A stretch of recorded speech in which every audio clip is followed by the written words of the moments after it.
Hello guys and welcome! Today is the big day, year number 4 playoffs kickoff with your Atlanta Falcons. We actually have the first game in the playoffs period. So we're taking on the Detroit Lions. This should be a domination. Detroit is coming in as the underdogs.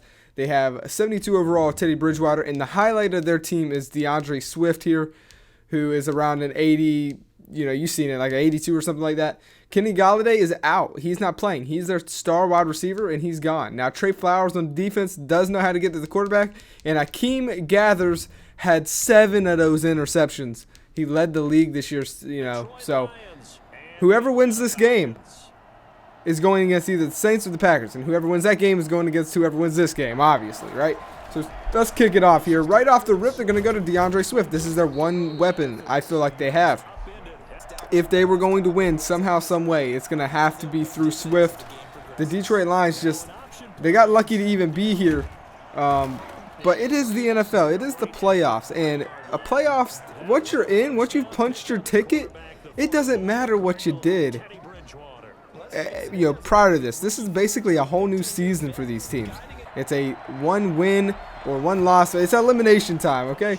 3rd and 6, Teddy Bridgewater finds TJ Hawkins. Now that is going to be a guy that they are going to look for in the air.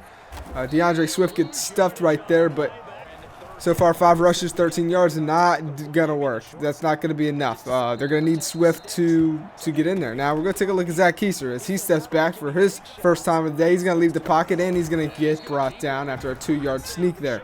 And he had a rocky start with those interceptions, but he finishes the year with 32 TDs, 16 INTs. Definitely the worst season of his career, but it's still not that bad. It could be a lot worse. All right, 3rd and 2 early here. Detroit trying to make a stop. It would have been a big stop, but unfortunately, that dude just got crushed by the Climinator. And the Detroit Lions are going to have to try and, their defense is going to have to try somehow to get to Zach Keiser and keep Detroit's offense in this game. I do fear that Atlanta could score quickly here. On 4th and 1, they go for it.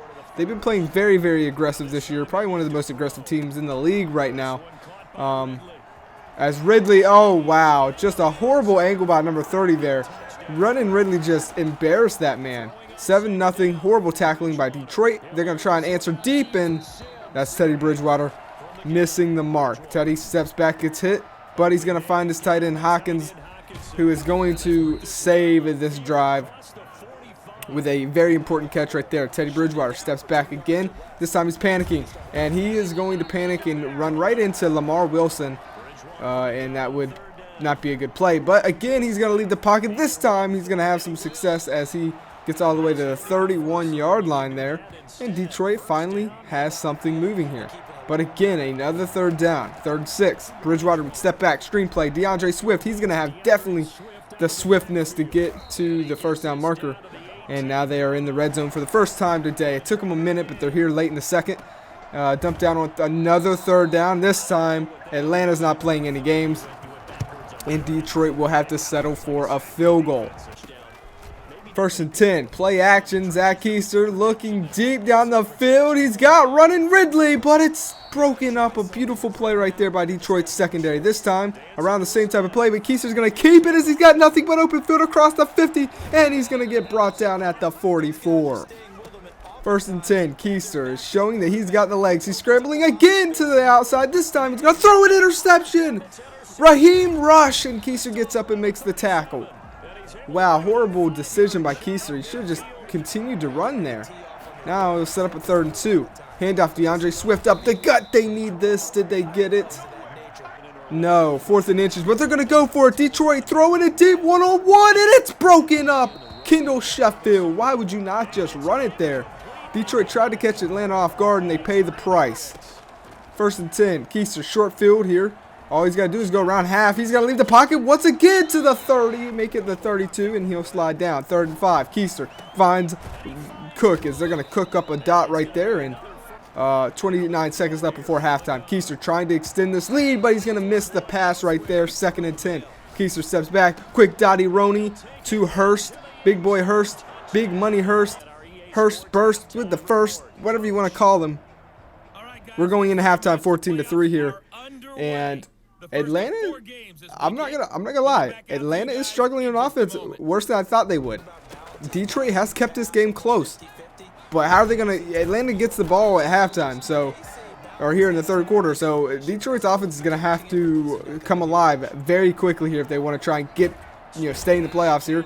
Detroit's defense steps up and gets a stop. Teddy Bridgewater's got to do something here. He's panicking, and he's going to get crushed. He fumbles the ball. The ball is loose. Who picked it up? It looks like Detroit did. 3rd and 11. Teddy's going to panic again, and then he's going to slide down, and they're going to have to punt it away. Now it's a handoff to the Cleminator, who has nothing but space. What an amazing stop right there by number 38. 3rd and 6. Keister, they're across the 50. Later in the drive, finding running Ridley, who's going to get wrapped up by the legs. But that's a first down. 1st and 10. Keister steps back in the pocket. Going to Big Money Hurst. Deep down the field in the corner of the end zone. And that's his 2nd on the day. They've really utilized Hurst. And now this is where it can get ugly. Teddy Bridgewater's going to leave the pocket again. They got to score here. It's the first play of the 4th quarter. Teddy steps back on a screen. DeAndre Swift, he does cross the 1st down and gets brought down. You got to get a touchdown here if you're Detroit. If you don't get a touchdown this drive, I'm going to go ahead and say it's over. And there, Teddy he panics too soon and he wants to leave the pocket. And that's his problem. He's not felt comfortable all day. 2nd and 23. Detroit knows what's on the line. This is the first time they've ever made the playoffs in this series. And they don't want it to end like this. So they're going to go for it on 4th and 20. They know what's on the line. Teddy got hit, and no, he didn't get it there. It was close. It was close, but Hawkins couldn't chase it down. He's a tight end. Didn't have that speed to get there, and Teddy just held on to it too long. And on 3rd and 4, Atlanta gets sacked, and they'll set up for the field goal to make this 24-3. Somehow Detroit, I mean, this defense did a good job, but this offense for Detroit is just in a rebuild stage, in my opinion.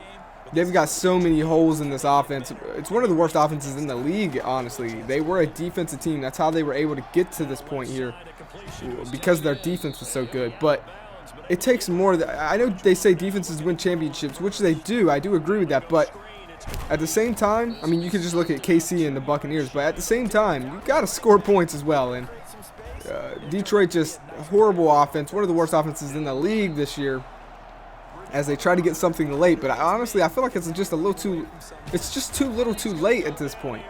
Maybe if you were to get a 1-play touchdown here, but Teddy's he's feeling uncomfortable. He's always trying to leave the pocket. He's just a bad quarterback. And Detroit needs to move on from Teddy Bridgewater. Honestly, Teddy Bridgewater needs to retire. He's never done anything too good in this series, or really in real life. I mean, he's not that bad in real life. He's not that good either, though. I know some Teddy Bridgewater fans, but he's not that good. But that would be their last shot right there. Now, that wasn't on Teddy. It was dropped. Just look at Cleminator. Guy, man, Clem, you ain't got to do it to him. It's over. Let's get out of here with the win, man. We're going to the divisional round, and I wonder who we're going to have to face. We're not done with the wild card weekend, though, guys. We will be watching that Saints versus Packers game. Von Pracniak, a classic, taking on Jordan Love this time. Them two faced off last year, I believe, as well. So it's going to be an interesting game here.